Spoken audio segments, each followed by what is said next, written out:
अस्सलाम वालेकुम, बिस्मिल्लाहिर्रहमानिर्रहीम। Students, hope you are doing well. आज की इस वीडियो में आप लोगों के साथ जो मेरी मैथमेटिक्स की कराची यूनिवर्सिटी की सीरीज़ चल रही है वो मैं आप लोगों के साथ चैप्टर नंबर 9 डिस्कस करूँगा।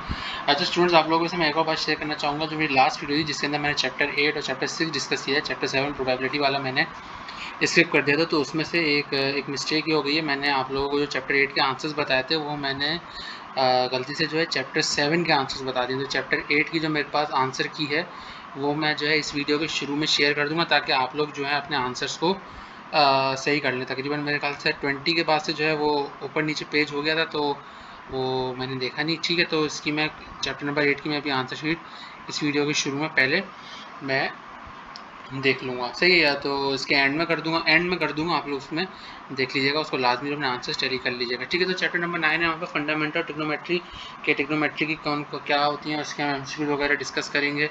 ट्रिग्नोमेट्री मैथमेटिक्स की ब्रांच होती है जो ट्रायंगल की स्टडी के बारे में डिस्कस करती है। फिर ट्रिग्नोमेट्री की टाइप्स कितनी होती हैं, प्लेनर होती है, प्लेन होती है और स्फेरिकल होती है। सही है। एंगल्स क्या होते हैं, यानी starting point of angle initial होता है और जो अदर है टर्मिनल होती है। फिर एंगल्स को मेजर किस तरीके से किया जाता है, सर्कुलर मैथ सिस्टम होता है, और जो है दूसरा होता है सेक्सागेसिमल सिस्टम। सही है। इसमें जो है डिग्री के थ्रू हम रिप्रेजेंटेशन, डिग्री, मिनट, सेकंड, इस तरीके से करते हैं। सर्कुलर में रेडियन में करते हैं। 1 रेडियन जो है हमारा 57.3 डिग्री के बराबर होता है। तो अब इसमें जो है हमें जो हमें आर्क ऑफ अ सर्कल के लेंथ ऑफ द आर्क के बराबर बताएगा, L is to R theta होता है। और जो थीटा अगर डिग्री से रेडियन में जाना हो तो हमारे पास जो है पाई अपॉन 180 से मल्टीप्लाई करते हैं। रेडियन से डिग्री में आना हो तो 1/80 से 180 अपॉन पाई से मल्टीप्लाई करते हैं। अब इन्होंने दिया हुआ है कि 180 किसके बराबर होता है, 1 डिग्री किसके बराबर होता है, रोटेशन जो है स्ट्रेट एंगल क्या होता है, फिर राइट एंगल का बताया हुआ है कि हाइपोटेन्यूज परपेंडिकुलर बेस क्या होती है, साइन का बताया हुआ है क्या होता है, ऑपोजिट साइड थी। अगर मैं एंगल ए की रिस्पेक्ट से ये एंगल ए है तो इसकी सामने वाली साइड इसकी स्मॉल ए वो परपेंडिकुलर होगी, उसके एडजेसेंट हाइपोटेन्यूज होगी, उसके नीचे वाली बेस होगी। तो साइन का होता है परपेंडिकुलर अपॉन हाइपोटेन्यूज, कॉस का बेस अपॉन हाइपोटेन्यूज, टेन का परपेंडिकुलर अपॉन हाइपोटेन्यूज होता है, कॉट का टेन का इन्वर्स होता है, रेसिप्रोकल होता है, सेक कॉस का होता है, कोसेक साइन का होता है। फिर जो है इसमें बताया गया फर्स्ट क्वाड्रेंट में सारे ट्रिग्नोमेट्रिक रेशियोज मेरे पास पॉजिटिव होते हैं। सेकंड में जो है साइन और कॉस जो है पॉजिटिव होते हैं और अदर नेगेटिव होते हैं। और टेंजेंट थर्ड में जो टेंजेंट होते हैं, और फोर्थ में जो है कोसाइन पॉजिटिव होता है, बाकी अदर नेगेटिव होते हैं। सही। अभी इन्होंने रेडियंस में वैल्यू दी हुई है कि इसमें रेडियन में क्या होती है, पाई बाय 2 उसकी क्या होती है 360 की 2 पाई होती है, पाई की 180 वो 180 की पाई होती है और 90 की पाई बाय 2 होती है। इस तरीके से इन्होंने सारी दी हुई। 2/3 किसकी होती है, पाई बाय 6 पाई बाय 4 होती है। सही। अच्छा, अभी रिलेशन है कि tan को किस तरीके से निकाल सकते हैं, कॉट को किस तरीके से निकाल सकते हैं। ये फिर नेगेटिव है कि साइन की वैल्यू नेगेटिव साइन रहती है, कॉसेक की पॉजिटिव हो जाती है। -10 जो होता है उसका जो माइनस साइन होता है बाहर आ जाता है। जाहिर सी बात है tan का जब माइनस है तो कॉट का भी जो है मेरे पास नेगेटिव होगा। अब कोसेक है, सीकेंड जो है कॉस का रेसिप्रोकल, जाहिर सी बात है वो जब माइनस को पॉजिटिव कर देता है तो सीकेंड भी जो है उसको पॉजिटिव कर देगा। कोसेक पे आते हैं, कोसेक जैसे साइन है तो वो नेगेटिव ही रहेगी। अच्छा, अब ये पीरियड के हिसाब से है कि पीरियड्स के जो है वाई इक्वल साइन एक्स की क्या होती है, -1 से बड़ा लेकिन 1 से छोटा उसका पीरियड होता है 2 पाई। एमसीक्यूज में आता है कि साइन का पीरियड बताएं, कॉस का बताएं या tan का बताएं। सही है। अच्छा, तो अब इसमें जो है यानी जो साइन का होगा वही कोसेक का होगा, जो कॉस का होगा वही सेक का होगा, कॉट और tan का भी सेम होगा। सही है स्टूडेंट्स, तो अब जो है इसमें फंडामेंटल रेशोज हैं कि इसमें फंडामेंटल आइडेंटिटीज़ कौन सी होती हैं। सबसे मेन जो होती है मैं आपको बता रहा हूँ, शायद इसमें नीचे भी लिखी हुई होगी, वो होती है तो फिर नहीं लिखी हुई, मैं आपको बता देता हूँ। इसमें वो होती है sine square theta plus cos square theta is equals to 1। और दूसरी होती है हमारे पास 1 plus sec square theta is equals to tan square theta. दूसरी जो हमारे पास होती है वो होती है मेरे पास cosec square theta plus cot square theta is equal to 1। ये 3 फंडामेंटल आइडेंटिटीज़ होती हैं। सही स्टूडेंट्स, तो अब हम जो है इसके डायरेक्ट एमसीक्यूज़ पे चलते हैं। इसके एमसीक्यूज़ नंबर 1 है हमारे पास the 368 path of the degree square, यानी 3600 पाथ ऑफ अ डिग्री क्या कहलाता है, तो वो मेरे पास कहलाता है सेकंड, यानी इसका option C is the correct of number 9। Number 2 पे चलते हैं। Basic unit of measurement of angle है, यानी जो एंगल का जो बेसिक यूनिट होता है वो मेरे पास होता है डिग्री, तो option A is the correct. और नंबर 3 पे आ जाए, the ratio between the angle of a sector to the arc length of the circle is, to the arc length of a circle is वो मेरे पास क्या होती है, वो मेरे पास होती है R/2, तो option D is the correct. Number 4 पे आते हैं, साइन ऑफ कॉस, अब मैंने आपको एक चीज़ बताई कि कॉस क्या होता है, वो नेगेटिव को पॉजिटिव कर देता है। तो इसका मेरे पास option B is the correct है। और जीरो भी अगर मैं इसकी वैसे वैल्यू निकालूँ कॉस 885 की तो जीरो आएगी, तो उसका बोथ ए और बी दोनों करेक्ट होंगे। तो फोर का option B is the correct. तो ये तो नंबर 5 पे आते हैं। नंबर 5 है हमारे पास 1 minus cot square 5 into 1 plus cot square 5। तो इसको सिंप्लीफाई करेंगे तो 1 माइनस कॉट स्क्वायर 5 हमारे पास बराबर होता है साइन स्क्वायर 5 के। तो जब इसको मैं सिंप्लीफाई करूँगा तो मेरे पास 5 की option D 2 is the value आएगी। सही स्टूडेंट्स, तो अब जो है मेरे पास ये दिया हुआ है, इसको मुझे सिंप्लीफाई करना है। तो इसका मैं इधर एलसीएम ले जाके साइन साइन से कैंसिल हो जाएगा, 2 अपॉन नीचे बन जाएगा 1 माइनस साइन स्क्वायर, तो वो कोसेक स्क्वायर बन जाएगा। तो मेरे पास आंसर आ जाएगा 2 सेक स्क्वायर। तो 6 का option C is the correct. If sine theta is less than 0 and tan theta is greater than 0 then terminal angle. तो टर्मिनल एंगल मेरे पास होगा option B second quadrant. Number 8 पे आते हैं। अब इसको आपको सिंप्लीफाई करना है तो इसको आप डायरेक्ट अगर कैलकुलेटर में डालें तो 8 की आपके पास वैल्यू आएगी ऑप्शन बी 80.866। नंबर रेडियन पे आते हैं। दूसरा 1 रेडियन इज इक्वल्स टू 50 है। ये अगर आपको डिग्री सेकंड्स और मिनट में दिया हुआ है तो 9 का option A is the correct. चलिए अब नंबर 10 पे चलते हैं। नंबर 10 है हमारे पास 1 डिग्री। अगर मैं 1 डिग्री को बोलूँ तो 1 डिग्री मेरे पास ऑप्शन बी है, 10 का option B is the correct. सही है स्टूडेंट, तो अब हम नंबर 11 पे चलते हैं। अब इसको मुझे सिंप्लीफाई करना है। जब मैं इसको सिंप्लीफाई करूँगा तो मेरे पास 11 का जो है मेरे पास option A is the correct. सही है स्टूडेंट्स, अब हम जो है नंबर 12 पे चलते हैं। द को टर्मिनल एंगल ऑफ -45। इसको किस तरीके से निकालेंगे, इसको 360 में से प्लस कर देंगे, -45 प्लस 360 तो 315। इसका आंसर है 12 को option B is the correct. Number 13 पे आते हैं। नंबर 13 है मेरे पास measurement of the central angle of the arc of a circle whose length is equal to the radius of circle is known है। यानी जो रेडियस ऑफ सर्कल है वो क्या कहलाता है, वो मेरे पास कहलाता है 1 right angle. In the second quadrant cos 5, cos क्या होता है, पॉजिटिव होता है। तो 14 का option C is the correct. C ठीक है, और 14 का ऑप्शन बी होता है। सेकंड में कॉस जो है मेरे पास सॉरी सेकंड में मेरे पास कॉस नेगेटिव होता है। तो option B is the correct of 14। सही है स्टूडेंट्स, अब जो है हम लोग साइन 3 पाई अपॉन 2 है, इसको मुझे अगर सिंप्लीफाई करना है तो इससे मेरे पास इसकी वैल्यू होगी 15 का है, option C is the correct. Number 16 का है 60 डिग्री, 60 सेकेंड्स है। तो 60 हाँ 60 मिनट है। तो 60 मिनट किसके बराबर होगा, 60 मिनट मेरे पास बराबर होगा 36 सेकंड। यानी इसको मैं 60 से 60 मल्टीप्लाई कर दूंगा तो वो 36 सेकंड हो जाएगा। सही है, तो 16 का option C is the correct. Number 17 पे चलते हैं।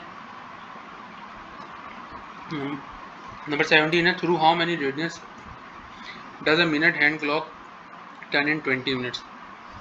कितने रेडियंस होती है, तो वो मेरे पास होती है पाई अपॉन 3 रेडियंस है। तो 17 का option is the correct. Ten square theta किसके बराबर होता है, वो मेरे पास बराबर होता है सेक स्क्वायर थीटा -1। तो 18 का option A is the correct. The terminal side of -π/2 यानी -90 की कहाँ लाई करेगी, तो -90 है, और जाहिर सी बात है वो एक्स एक्सिस के तो नेगेटिव पे होगा।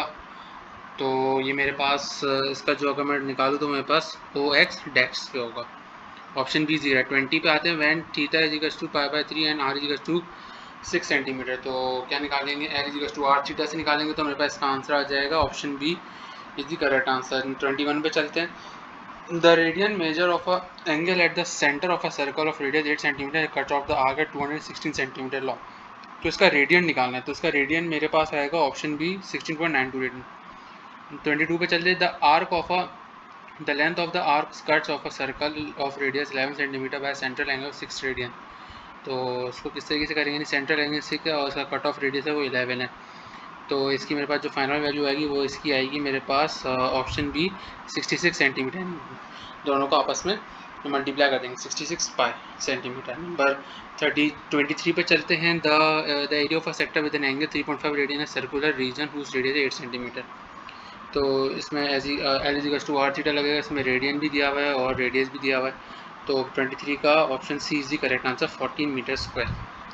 24 पे चलता है। Planet subtended at an angle of 1.8 degree observe from the distance from the earth is 54300 kilometre. The length of the diameter of the planet, the length of the diameter of the planet मेरे पास होगी option D. The 25 पे चलते। Terminal side of -13 pi upon 2 lies on. तो वो ओ x dash पे करेगी। और 25 का option D is the terminal side of -100 and -1070 lies on. तो अब जाहिर सी बात है ये नेगेटिव है। अभी मेरे पास तकरीबन ये हो रहा है 720 का भी यानी डबल है। तो इसने 2 पूरी रोटेशन यानी इसने 4 पाई से भी ज़्यादा घुमाई है। तो ये मेरे ख्याल से जो है ये मेरे ख्याल से क्या ये होगा ओ वाई पे होगा। तो 26 का ऑप्शन बी 27 पे आते हैं द साइन ऑफ 10। तो जब इसको मैं माइनस करूँगा तो वो नेगेटिव हो जाएगा। तो option B is the correct. Number 28 पे चलते हैं। साइन 409 पाई बाय 2 बराबर है 28 का option C is the correct -1। अभी आपको दिया हुआ है cos -50 pi by 2 equals to. तो जब इसको सिंप्लीफाई करें तो -1 होगा 29 का ऑप्शन सी इज इफ tan theta इजिकल्स to a then sin theta is. यहाँ पर जो है डिफ्रेंशिएशन का फॉर्मूला होता है a इजिकल्स टू 1/1 + a²। तो 30 का option is the option D is the correct. Which one is true, इसमें से कौन सा ट्रू है? तो इसमें से जो है मेरे पास option 2 sin -θ is equals to cos -θ is equals to cos theta होता है। तो बी का 31 का option B is the correct. अब जो है हम लोग 32 पे चलते हैं। 105 इसको अगर मैं रेडियन में करूँ तो इसका मेरे पास आंसर होगा ऑप्शन ए 7 π/12 रेडियंस। 33 का चलते cot theta equals to this. इसमें where find the value of cos theta. अब cos थीटा हमें निकालना है where theta is not in the first quadrant. अब जाहिर सी बात है थीटा जो है हमारे पास फर्स्ट क्वाड्रेंट में नहीं है तो फिर cos की वैल्यू क्या होगी? तो जो है cos की वैल्यू अब जाहिर सी बात है हमारे पास एक फार्मूला होता है 1 प्लस अब मैं कॉट ने तो मैं 10 निकालूंगा तो मेरे पास 1 + sec² थीटा tan² निकल जाएगा। तो उससे मेरे पास sec आ जाएगा तो मैं उसकी वैल्यू रेसिप्रोकल करूंगा तो मेरे पास जो sec थीटा की वैल्यू आएगी वो मेरे पास आएगी 17/15। तो मैं इसका रेसिप्रोकल करता हूँ 15/17। जो 33 का option B is the correct क्योंकि वो फर्स्ट क्वाड्रेंट में नहीं है तो जाहिर सी बात है बाकी सब क्वाड्रेंट में नेगेटिव होता है कॉस। सही है। और सिर्फ फोर्थ क्वाड्रेंट को छोड़ के नंबर 34 पे आते हैं। तो नंबर 34 है हमारे पास इफ़ tan थीटा इजिकल्स टू 1/√7। फिर आपको एक कोसेक की वैल्यू निकालनी है। तो इसको जब मैं सिंप्लीफाई करूँगा तो मेरे पास 34 का option B is the correct answer है। नंबर 36 पे चलते हैं। नंबर 35 हमारे पास है if sec² 5 + cosec 5 equals to this state the domain यानी जिसकी डोमेन होगी वो ऑप्शन ए वाली होगी। इफ़ cosec थीटा इसमें हमें दिया हुआ है कि if cos theta इजिकल्स to this tan theta. अब आपको इसके अंदर जो है cos थीटा दिया हुआ है tan थीटा निकालना है। तो इसमें जाहिर सी बात है मेरे पास एक मुझे रेशो लगाना पड़ेगा sin² theta + cos² theta equals to 1। तो जब मैं इसको सिंप्लीफाई करूँगा तो 116 - 144। तो ये मेरे पास बनेगा आई थिंक इसका है ऑप्शन सी है इसका 36 का option C is the correct answer. cot theta is this then cosec multiply by cos. तो कोसेक मल्टीप्लाई बाय कॉस होगा वो मेरे पास होगा 15/8। तो इसका option B is the correct. Number 38 पे चलते हैं। नंबर 38 है हमारे पास नंबर 38 पे चलते हैं। If tan theta equals to 2 then 3 sin² theta is this. तो वो मेरे पास 10/3 होगा। 38 का option A is the correct. Number 39 पे चलते थे trigonometric ratio of this is π/3 होगा। नंबर 40 पे चलते जब इसको मैं सिंप्लीफाई करूँगा sin² थीटा + cos² थीटा तो इसका आंसर मेरे पास आएगा 2 आएगा। सही है। तो इसका मेरे पास ऑप्शन डी इज करेक्ट। 41 पे चलते हैं। इसको सिंप्लीफाई करेंगे यानी हमें तो इसका आंसर आएगा 1/√2 ऑप्शन सी इज करेक्ट। 42 पे चलते हैं। तो इसका है ऑप्शन सी इज करेक्ट। 7 π/, ये होता है 7 π/12। ये बराबर होता है 105 डिग्री के। अब जो है इसमें हमें दिया हुआ है कि sec -216 और कोसेक -15। तो ये वैल्यूज़ क्या होंगी? ये वैल्यूज़ मेरे पास ज़ाहिर सी बात है नेगेटिव में तो 0 से छोटी होंगी। ठीक है। अच्छा तो अब cot 19 π/3 जब इसको मैं सिंप्लीफाई करूँगा तो मेरे पास आंसर आएगा -1/√3। तो 45 का ऑप्शन डी इज करेक्ट। ठीक है स्टूडेंट्स, तो यहाँ पे जो है चैप्टर नंबर 9 खत्म होता है। उम्मीद है आप लोगों को वीडियो पसंद आएगी तो वीडियो को लाइक कीजिए, शेयर कीजिए, चैनल को सब्सक्राइब कीजिए, बेल आइकन को प्रेस कीजिए ताकि आपको लेटेस्ट वीडियो की अपडेट्स मिलते रहे। मिलते हैं अगली वीडियो में। बहुत बहुत ख्याल रखिएगा। अल्लाह हाफ़िज़।